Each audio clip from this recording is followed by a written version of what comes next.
વડોદરાના બાયલીમાં ભ્રષ્ટાચારનો પ્લાન્ટ ધમધમી રહ્યો છે. ગેરકાયદેસર આરએમસી પ્લાન્ટ સામે તંત્ર નતમસ્તક થયું છે, જેનાથી પ્રજાની શ્વાસ રૂધાયા છે. જો શું છે આખો મામલો આ અમારા રિપોર્ટમાં. સ્માર્ટ સિટીના દાવાઓ વચ્ચે વડોદરાની બાયલી વિસ્તારમાં તંત્રની મિલીભગત એક વરવો નમૂનો સામે આવ્યો છે. રહેણાંક વિસ્તારની વચ્ચે કોઈ પણ જાતની પરવાનગી વિના ધમધમતો એક ગેરકાયદેસર RMC ready mix concert plant સ્થાનિકો માટે જીવલેણ બની રહ્યો છે. પ્લાન્ટના માલિકો દાદાગીરી અને તંત્રના ધૃતરાષ્ટ્ર જેવા વલણથી સ્થાનિકોમાં ભારે રોષ જોવા મળી રહ્યો છે. પ્લાન્ટ કારણે આખા વિસ્તારમાં ધૂળની ડમરીઓ ઉડે છે, જેનાથી રહીશોનું જીવવું મુશ્કેલ બન્યું છે. માત્ર હવા જ નહીં પણ રસ્તાઓની સ્થિતિ પણ અત્યંત દયનીય બની છે. પ્લાન્ટ સંચાલકે રસ્તા પર જ બેફામ રીતે કોન્ક્રીટ વેસ્ટ ઠાલવી દીધો છે, જેના કારણે એક તરફનો આખો રોડ સાંકડો અને બિનઉપયોગી બની ગયો છે. વાહન ચાલકો માટે અહીંથી પસાર થવું એટલે અકસ્માતને આમંત્રણ આપવા જેવું થઈ ગયું છે. સ્થાનિકો આરએમસીના પ્લાન્ટને બંધ કરી કાર્યવાહી કરવા તંત્ર પાસે માંગ કરી રહ્યા છે. આરએમસીના પ્લાન્ટના મામલે જીપીસીબીના અધિકારી માર્ગીબેન પટેલે સ્વીકાર્યું છે કે આ પ્લાન્ટ માટે અમારી કોઈ પરવાનગી લેવામાં આવી નથી. જો કે પ્રશ્ન એ થાય છે કે જો પરવાનગી નથી તો હજુ સુધી પ્લાન્ટ સીલ કેમ કરવામાં નથી આવ્યો. જીપીસીબીએ માત્ર નોટિસ આપીને સંતોષ માની લીધો છે, જ્યારે પ્લાન્ટ આજે પણ બેરોકટોક ધમધમી રહ્યો છે.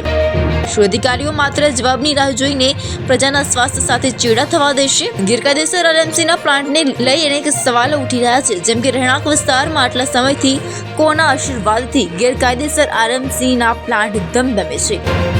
રસ્તા પર વેસ્ટ ઠાલવનાર સંચાલક સામે મ્યુનિસિપલ કોર્પોરેશન કેમ મૌન છે? અને શું કોઈ મોટી હોનારત થાય પછી જ તંત્ર જાગશે? મહત્વની વાત છે કે કોર્પોરેશન અને જીપીસીબીના મેળાપીનું વગર આટલો મોટો પ્લાન્ટ ગેરકાયદેસરની રીતે ચલાવવો શક્ય છે. જ્યારે સામાન્ય માણસ નાનું બાંધકામ કરે તો તંત્ર ત્રાટકે છે, તો પછી આટલા મોટા પ્રદૂષણ ફેલાવતા એકમ સામે કે આંખ આડા કાન કરવામાં આવી રહ્યા છે, તે સવાલ ઉઠવા પામે છે.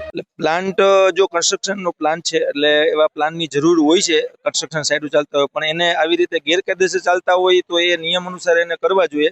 અને જે ડસ્ટિંગ સમાજ માટે અને વ્યક્તિઓ માટે લોકલ પબ્લિક માટે જે હેરાનગતિ થતી હોય તો એની પહેલી જવાબદારી એમની આવે છે. પછી બીજી જવાબદારી એને કાયદેસર રીતે કરવું એ જવાબદારી આવે. પછી જો એ કાયદેસર રીતે ન પાલન કરતા હોય એના નિયમનું તો પછી સરકારને એની ઉપર એવી કાર્યવાહી કરવી જોઈએ કે જેથી કરીને પબ્લિકના હિત માટે આ પ્લાન્ટ વ્યવસ્થિત જેવી જગ્યાએ એને વ્યવસ્થિત રીતે કરે. પ્રદૂષણ નિયંત્રણ બોર્ડની કચેરીને સ્થાનિક તરફથી અમને પણ એક રજૂઆત મળેલી હતી આવી રીતે કે આ વિસ્તારમાં રેડીમિક્સ પ્લાન્ટ ચાલે છે એના પ્રદૂષણની બાબતે. અમારા કચેરી દ્વારા એ ઇન્સ્પેક્શન કરવામાં આવેલું છે. એ સુપર આઈ થિંક કોન્ક્રીટ નામ છે લગભગ. અને અમારી પ્રોસિજર મુજબ સામાન્ય સંજોગોમાં કોઈ પણ ઇન્ડસ્ટ્રીનું કે કોઈ પણ આવી એક્ટિવિટી હોય એનું ઇન્સ્પેક્શન કરવામાં આવે ત્યારે અમે એમને જે પણ અમને નોન કમ્પ્લાયન્સ ઓબ્ઝર્વ થાય એનું અમે લેખિતમાં સૂચના એ લોકોને ત્યાં ઇન્સ્પેક્શન સમય જ આપતા હોઈએ છીએ. ઓલરેડી એ લોકોને આપી દીધી છે. અને એની જે આગળ ફાઇલ પ્રોસેસ થશે ને પ્રોસેસ થઈને એની પર જો એક્શન લેવા જેવું હોય નોન કમ્પ્લાયન્સ તો એની પર એક્શન માટેની કામગીરી પણ આગળ હાથ ધરવામાં આવી રહેલ છે. અને અમે અત્રેની કચેરી દ્વારા આ જ નહીં પણ અત્યારે હાલમાં જે વિન્ટર સિઝનમાં જે એર પોલ્યુશનની જે બાબત વધારે આવતી હોય છે એને લઈને આવી લગભગ 14 જેટલા એકમોના અમે લોકો ઇન્સ્પેક્શન કરેલા છે.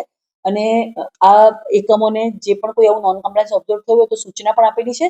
અને લગભગ 10 જેટલા એકમોને તો અમે ઓલરેડી અત્યારે શોકોઝ નોટિસ પણ ઇસ્યુ કરેલી છે. અને આપ જે એકમની અત્યારે વાત કરો છો એ એકમને પણ અમે આગળ કાર્યવાહી હાથ ધરીશું. એ લોકોએ પોલ્યુશન કંટ્રોલ બોર્ડની અત્યારે હાલમાં પરવાનગી લીધેલ નથી અમારા રેકોર્ડ મુજબ, માટે એની પર પણ જે પણ કોઈ કાર્યવાહી કરવાની થશે અમે હાથ ધરીશું.